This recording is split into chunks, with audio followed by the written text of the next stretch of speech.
വേനൽ കനത്തതോടെ വയനാട് വന്യജീവി സങ്കേതത്തിൽ പലയിടത്തും കാട്ടുതീയാണ്. ഇതിൽ 10 സ്ഥലത്തെങ്കിലും കാട് ബോധപൂർവം കത്തിച്ചതാണെന്നാണ് വനം വകുപ്പിന്റെ കണ്ടെത്തൽ.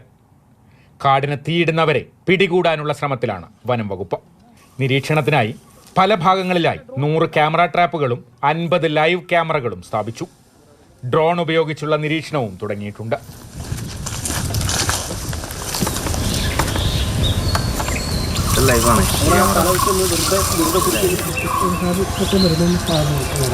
ഇതിനു പുറമെ വനം വാച്ചർമാരും മറ്റ് ജീവനക്കാരും നേരിട്ടുള്ള പരിശോധനയും ശക്തമാക്കിയിട്ടുണ്ട്.